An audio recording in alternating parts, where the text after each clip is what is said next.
Salam Aquaris. Kembali kita berbincang-bincang ringan ya seputar hobi Aquaris kita. Eh, Pasti ada aja ya yang terkadang mengganggu kita di rumah ya. Kenapa begini, kenapa begitu gitu. Kadang mungkin udah ikutin cara-cara atau aturan main, kok kayaknya masih nggak bisa ya. Yaitu karena semua circumstancesnya kita nih berbeda-beda ya semuanya ya. Ya ikannya beda ukurannya gitu, jumlahnya gitu ya, piaranya di mana nih, di akuarium apa di kolam, ukuran akuariumnya atau kolamnya berapa, filternya apa, medianya sebanyak apa gitu ya, parameternya gimana, dan lain-lain deh ya. Jadi oleh sebab itu masalahnya pasti beragam ya, nggak bisa persis sama dengan orang lain. Anyway, untuk mempersingkat waktu ya, bincang-bincang Aquaris kita seperti biasa akan dimulai dengan tanya jawab ya. Kita akan mulai saja ke pertanyaan pertama dari Henry Robinson. Mantap kok, terima kasih. Tanya terus kok. Koi boleh dikasih pakan lele? Kalau boleh, pengaruhnya apa? Rekomen pakan biar ikan koi cepat gede kok. Makasih kok udah selalu jawab pertanyaan saya. God bless you. Oke, Henry. Boleh enggaknya ini sangat tergantung kondisi ya. Kondisinya gini nih jadinya nih.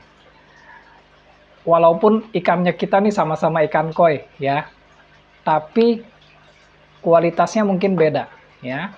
Itu yang pertama. Kualitas koi yang dibelinya ini bisa beda gitu. Kalau koi-koi yang import gitu ya, menurut saya sih jangan deh sekali-sekali ya dikasih pakan lele tuh, jangan gitu, nggak worth it gitu ya. Kalau koleksi koinnya beli yang murah gitu ya nggak apa-apa, karena mungkin waktu di breedernya dulu juga mungkin ya, mungkin kemungkinan juga cuma dikasih pakan lele gitu. Breeder kan mesti hitung-hitungan gitu biaya, antara biaya dengan pendapatan. Nah kalau Henry ini masuknya yang mana gitu, yang pelihara ikan koki ya, pelihara ikan koki di rumah, atau seller penjual, atau malah breeder ya. Nah jadi yang mana nih gitu ya. Kalau buat para penghobi ikan koi yang pelihara ikan koi di rumah, saya sangat tidak menyarankan ya menggunakan pakan lele buat penghematan gitu mungkin ya. Jadi duit tuh nggak bohong ya, nggak ada pakan murah tapi kandungan nutrisinya komplit menyaingi pakan yang mahal gitu, nggak ada. Pakan lele tuh bisa dikatakan komposisinya hanya komposisi basic gitu. Jadi ujung-ujungnya kalau mau bagus nanti tetap aja mesti dibibis ya. Dibibisnya pakai macam-macam. Nah, terus apa aja tuh bibisnya gitu. Pertama udah pasti dibibisnya probiotik. Bisa EM4, bisa yang lain gitu ya. Terus nanti pakai spirulina juga, mungkin pakai susu dan madu gitu, dan lain-lain lah yang pokoknya tujuannya buat naikin level dari kualitas pakan lele gitu, karena terlalu basic gitu. Nah ini kan repot sebetulnya ya, bukankah sudah membuktikan gitu ya bahwa pakan lele itu sangat jauh di bawah standar kualitasnya gitu dibandingkan dengan pakan koi, makanya perlu dibibis dengan yang model-model begitu gitu ya. Jadi habis dibibis pun tetap aja ada efek negatifnya jangka panjang biasanya gitu. Karena perkat yang dipakai juga biasanya kan jenis-jenis progol aja gitu ya, bukan telur dan minyak ikan lagi gitu. Ini aja udah berkurang sebenarnya dua komposisi yang mengandung gizi tinggi gitu ya, minyak ikan sama telur. Jadi mudah hancur juga nanti di air. Akhirnya membuat air tuh jadi agak keruh ya. Nah, otomatis kan kalau airnya terpengaruh agak keruh gitu, akan mempengaruhi kualitas air juga nantinya gitu. Air jadi jelek ya. Nah, jadi kan untuk menangani masalah air jelek malah harus water change. Water change nih biayanya gede lagi, bukan hemat gitu, malah mahal. Nah, mana ribet harus bibis-bibis macam-macam ya. Nah, dan orang juga kadang mungkin menurut saya agak salah ya pada waktu memberikan pakan lele ya ke ikan koki, dia lihat ikannya gemuk-gemuk gitu. Teman saya gitu tuh, ada yang begitu. Jadi cerita ke saya kalau koinya jadi gemuk setelah dia kasih pakan lele. Nah, terus dia pernah undang saya datang ke rumahnya. Waktu saya lihat, saya nggak tega juga bilang sama dia ya kalau sebenarnya ikannya itu buncit gitu, bukan gemuk. Dia tahu sih waktu saya bilangin ya. Jadi sebenarnya pengguna pakan lele juga bisa lihat hal-hal tersebut sih. Bahkan tahu juga kalau buncit-buncit begini nih punya potensi ke kesehatan ikan ya, dekat-dekat sama dropsy gitu. Tapi ya tadi ya, tergantung ownernya ya, si pemiliknya gitu. Penghobi ikan koi yang pelihara ikan di rumah, atau seller, atau malah breeder gitu. Tinggal pola pikirnya nih yang mana gitu ya. Jadi silahkan ambil konsekuensinya masing-masing. Ya, gitu ya. Oke. Oke, kita lanjutkan lagi ke Mile. Hai, Ko Vincent. Terima kasih pertanyaan saya sudah dijawab. Sekarang saya mau tanya lagi, Ko. Ikan mas koki saya sehabis dikasih makan pelet, terpantau ada 2 ekor langsung berenangnya tidak stabil. Contoh, ikan terapung di permukaan air, tapi posisi ikan tidak terbalik. Terus kalau mau berenang ke bawah harus kerja keras. Habis gitu terapung lagi ke atas. Padahal tiap hari cuma makan 2 kali sehari. Porsi pelet cuma 1%. Cara menyembuhkannya gimana kok? Terima kasih Ko Vincent dan keluarga. Semoga sehat selalu. Salam kenal dari kota Tuban, Jawa Timur. Ya, halo Mile. Ketemu lagi ya. Salam sehat juga ya buat semuanya sekeluarga di Tuban ya. Oke. Berkenaan dengan ikan koki ya, yang sensitif nih ya, baru makan sedikit udah gejala SBD, dan SBD-nya SBD terapung ya, dan tadi katanya masih bisa ke bawah ya, walaupun harus kerja keras gitu, tapi itu menunjukkan indikasinya baik ya, artinya organ gelembung renangnya masih berfungsi. Jadi organ gelembung renangnya tuh udah bisa mengempis sebenarnya saat dia mau turun ke bawah ya. Tapi ada udara terperangkap yang cukup banyak nih di bagian lain yang membuat dia tuh jadinya naik lagi ke atas ya. Padahal gelembung renangnya udah susut, harusnya udah turun gitu. Jadi udah nggak ada hubungannya sih dengan seberapa banyak dia makan ya. Mau dipuasain kayak 3 hari, selama masih ada udara terperangkap, dia akan tetap naik terus di atas gitu. Nah, ini bisa kita lihat dari punggungnya ya. Apakah ada bagian dari punggungnya yang muncul di atas permukaan air gitu. Jadi ini ada punggungnya gitu. Nah, ini batas airnya gitu ya. Apakah ada bagian dari punggungnya itu yang muncul di permukaan air? Kalau ada, artinya udara yang terperangkap itu cukup parah ya, cukup banyak. Nah, cara beresinnya otomatis pertama harus dipisah dulu nih, di karantina ya, kasih wadah yang cukup luas dah, karena tadi kan katanya 2 ekor ya. Nah terus ini tinggi ikannya berapa ya, misal gini, misal tinggi ikannya nih 10 cm gitu ya.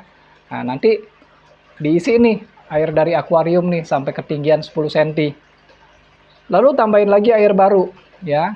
Kalau airnya PDAM mesti deklorinasi dulu ya. Lalu air barunya itu ditambahin 10 cm juga, jadi 20 cm. Jadi maksudnya ketinggian airnya adalah 2 kali ketinggian si ikan ya.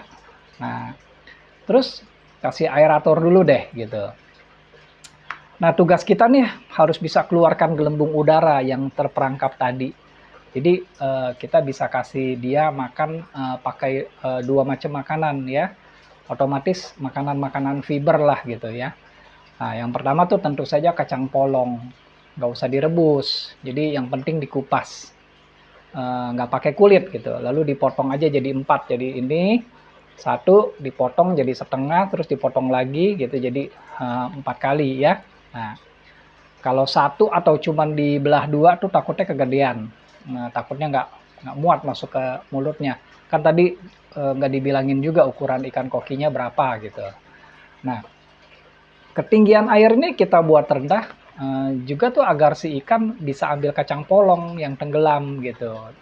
Nah, ini seminggu ya kalau udah terapi kacang polong nih biasanya ntar udah mulai bisa tuh main sampai bawah gitu. Nah, ini tetap nggak boleh kasih makan pelet. Jadi kasih dia tuh cuma boleh flake food ya. Namanya flake food. Jadi sejenis makanan ikan yang bentuknya kayak serpihan gitu. Kayak lembaran-lembaran kecil-kecil tipis gitu. Nah, kalau itu aman buat ikan ya. Waktu dikasih flake food nih biasanya flake food itu kan terapung.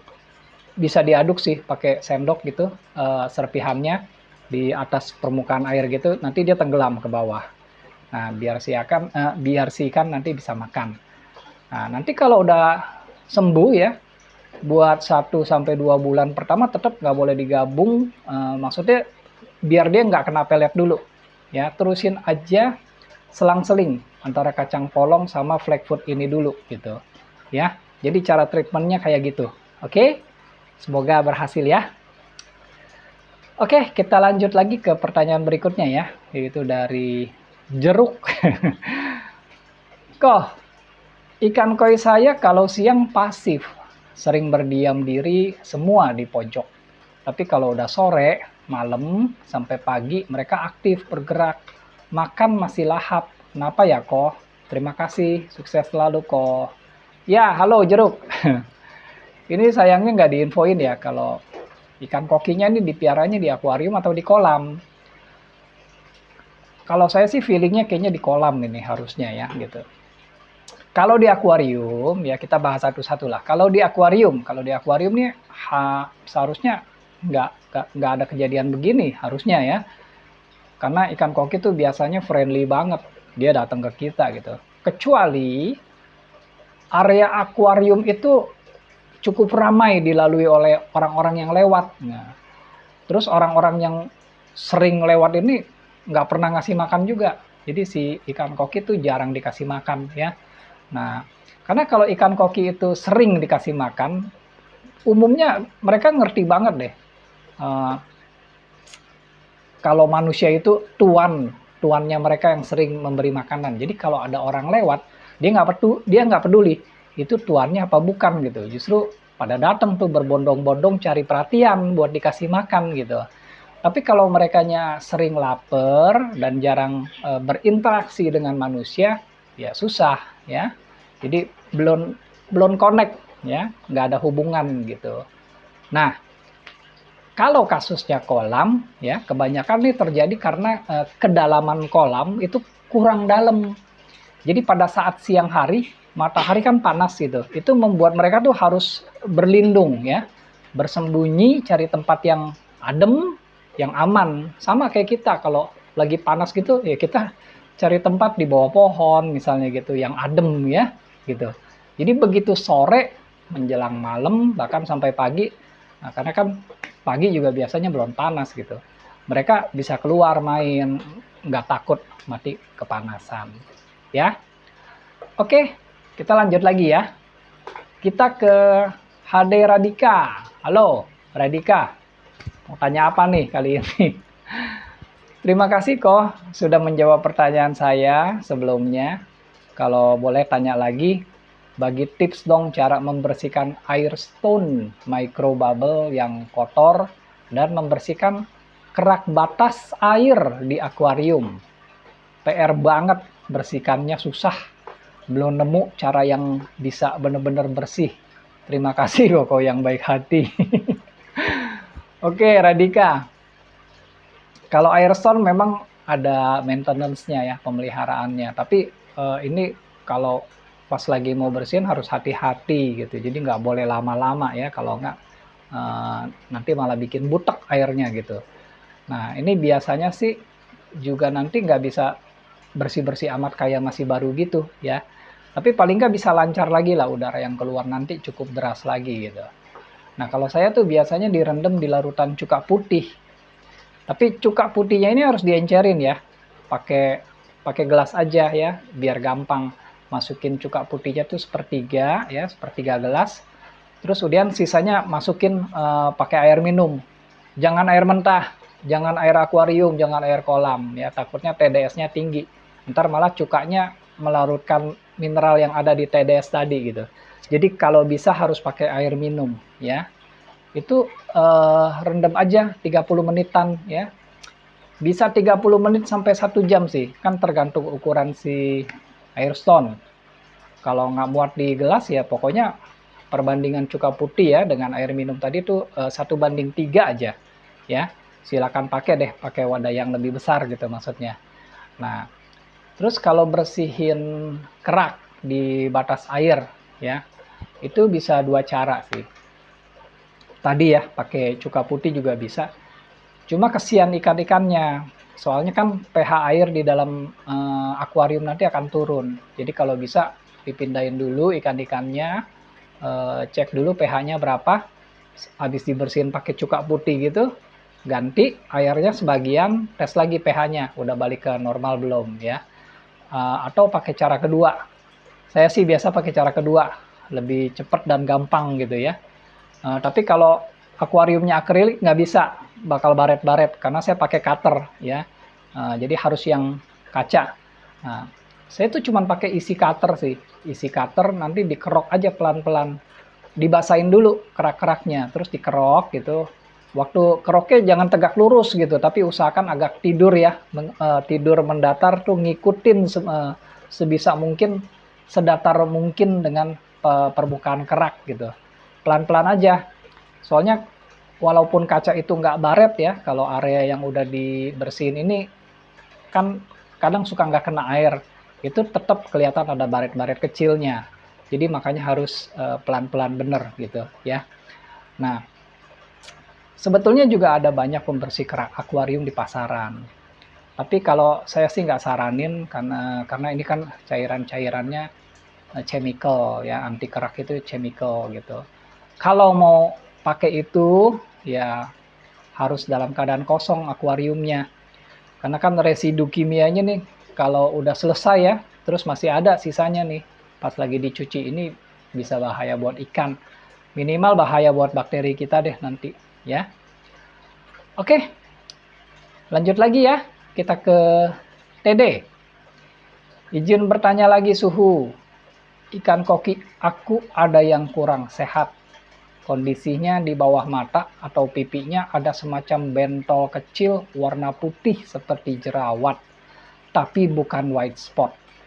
Melenting warna putih dan nggak banyak, cuma 4 bentol-bentol putih. Sudah pakai methylene blue nggak sembuh, pakai akriflavin nggak sembuh, pakai PK pernah luntur jerawatnya itu, copot. Tapi setelah 3-4 harian timbul lagi itu jerawat. Pertanyaanku itu sakit apa ya? Dan cara obatinnya bagaimana? Semoga sehat dan sukses selalu Ko Vincent dan keluarga. Ya, oke. TD. Salam sehat dan sukses juga ya buat TD dan keluarga. Itu bentol putih cuma 4 kok nggak banyak. Kalau saya bilang sih itu banyak gitu ya. Kalau satu baru sedikit ya. Anyway, ini bahaya. Ya, jadi itu bentol biasanya tuh karena ada kotoran yang menempel terus terperangkap di bagian tersebut gitu. Terus dia membusuk, membusuknya di area itu gitu. Jadi dia menjadi lendir ya. Waktu busuk tuh menjadi lendir, lendirnya halus mungkin atau transparan. Jadi mungkin kita nggak bisa lihat matanya gitu, nggak kelihatan sama mata kita. Nah, busuk lendir ini jadi sarang bakteri ya. Nah, takutnya sih ini biasanya ditempelin jamur, fungus ya.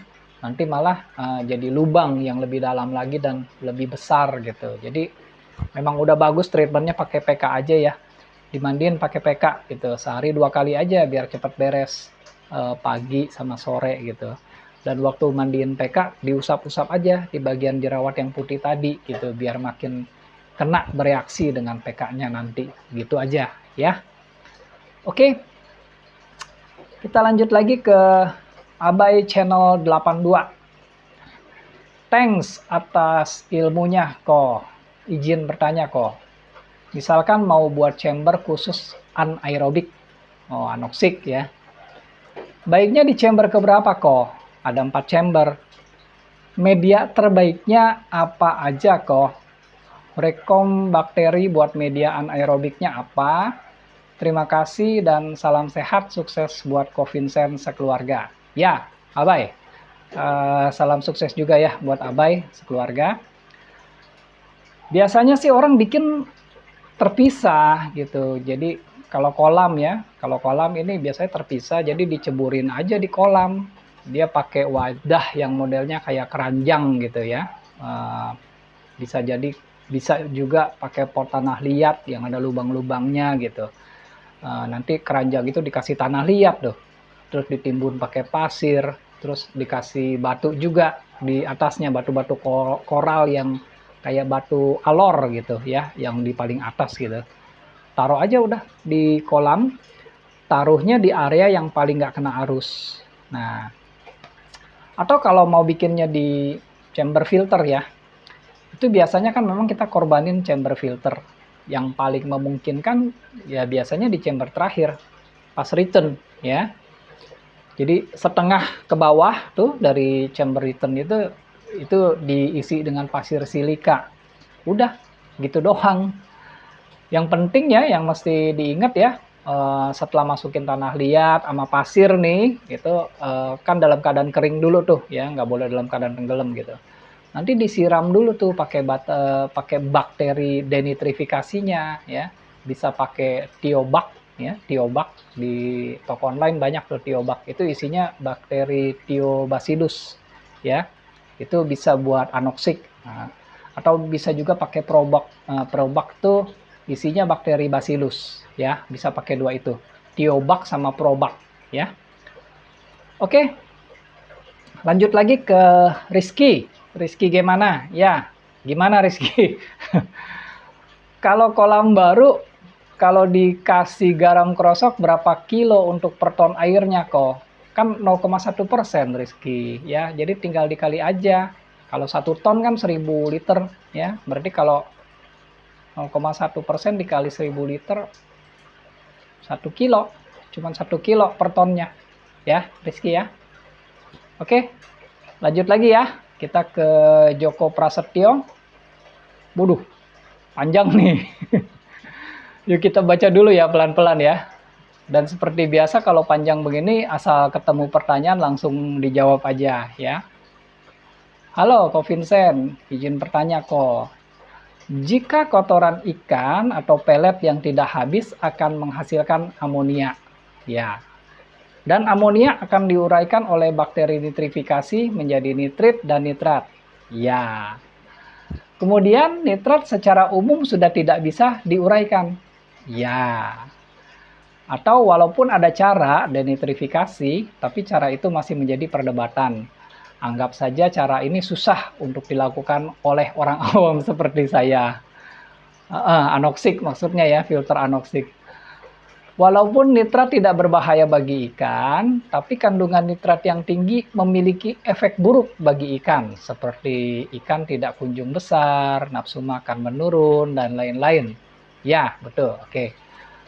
Cara yang paling gampang biasanya adalah water change untuk mengurangi kadar nitrat dalam kolam atau akuarium. Pertanyaannya kok, nah ini baru mulai pertanyaannya.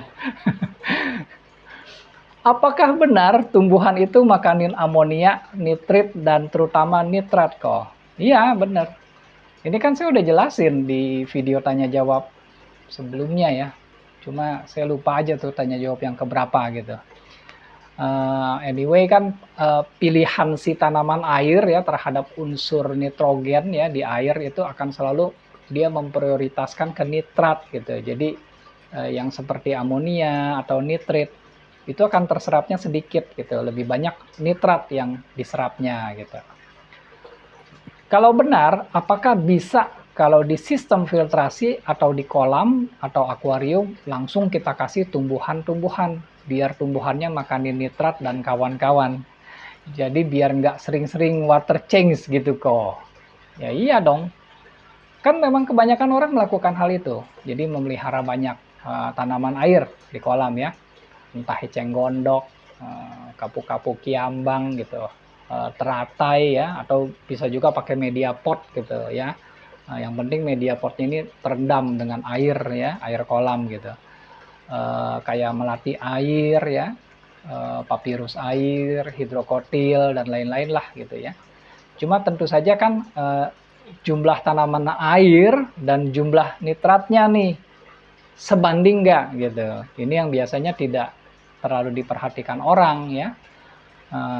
Dan kalau paludarium nih ya, karena kan setengah dari akuarium ke atas ya, hingga menjulang tinggi ke atas gitu.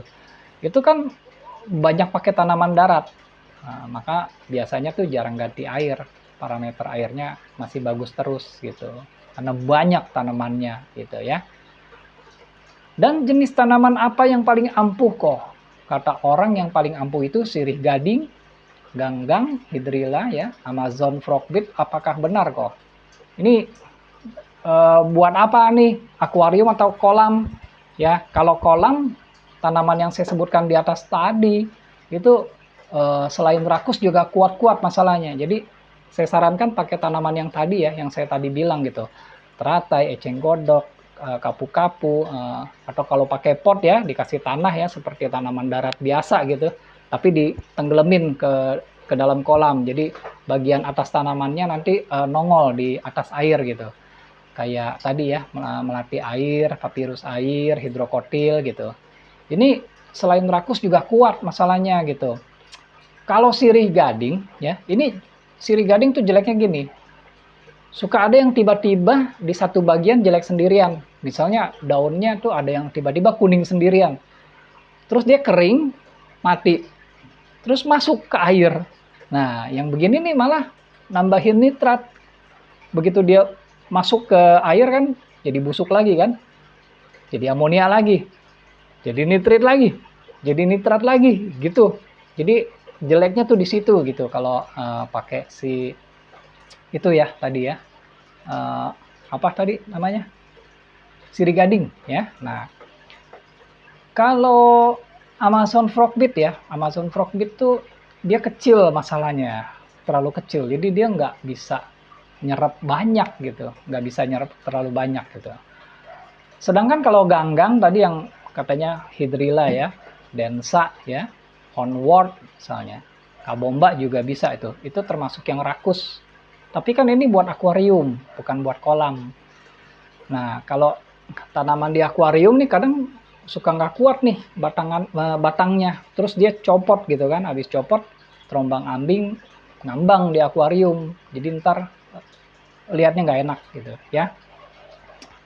Dua, apakah benar juga kalau air hijau atau alga itu juga makanannya adalah amoniak, nitrit dan nitrat kok? Iya, benar. Alga kan walaupun asalnya bersel tunggal ya, tapi kalau udah banyak sama aja jadi bersel banyak gitu. Ini sama aja dia kayak tanaman air biasa gitu. Mereka konsumsi nitrat juga, amonia, nitrit. Cuma karena pada dasarnya kan lebih sulit ya diuraikan nitrogennya ya. Kalau untuk amonia sama nitritnya, jadi yang diserap dikit. Tetap yang paling banyak itu nitrat gitu. Kalau benar, apakah bisa kolam atau akuarium yang banyak nitrat dan kawan-kawan kita tambahin air hijau atau alga biar amonia dan kawan-kawan dimakanin sama alga kok? Ini nggak bisa gitu. Karena apa yang kita harapkan ini biasanya berjalannya nggak ideal ya. Jadi alga setelah makan itu kan akan bertambah banyak. Jadi makan banyak ya, karena dia makan dia jadi ekspansi gitu.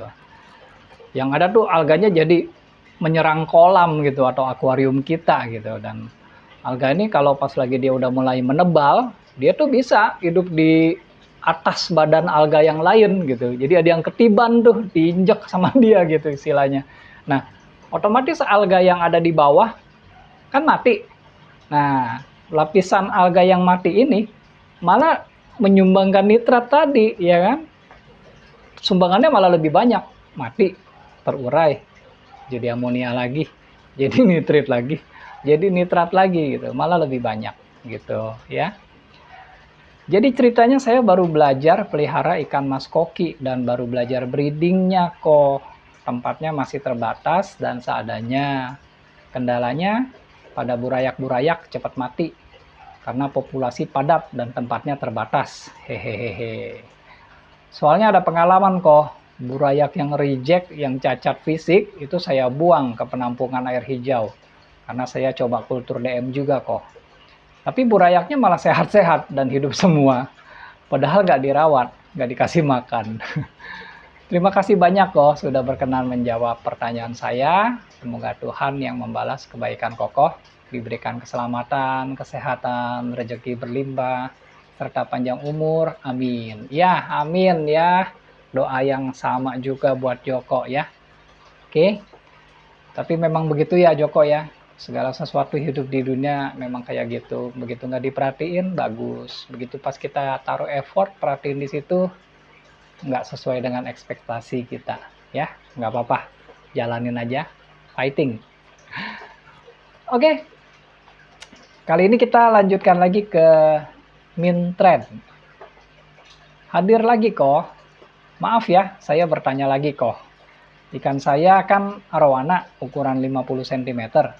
Tank saya 150 x 60 x 50, pakai EM4 rutin, pakai nitrobag 1 minggu sekali dalam dosis kecil, suhu 2829. Tapi kok ikan saya sering sekali kena kembang sisik. Itu kira-kira permasalahannya dari mana ya kok? Sekarang juga lagi kena kembang sisik, padahal air baru dikuras, lagi progres tanning. Terima kasih kok. Oh ya, kalau lagi tanning begitu sering kuras jadinya ya gitu ya.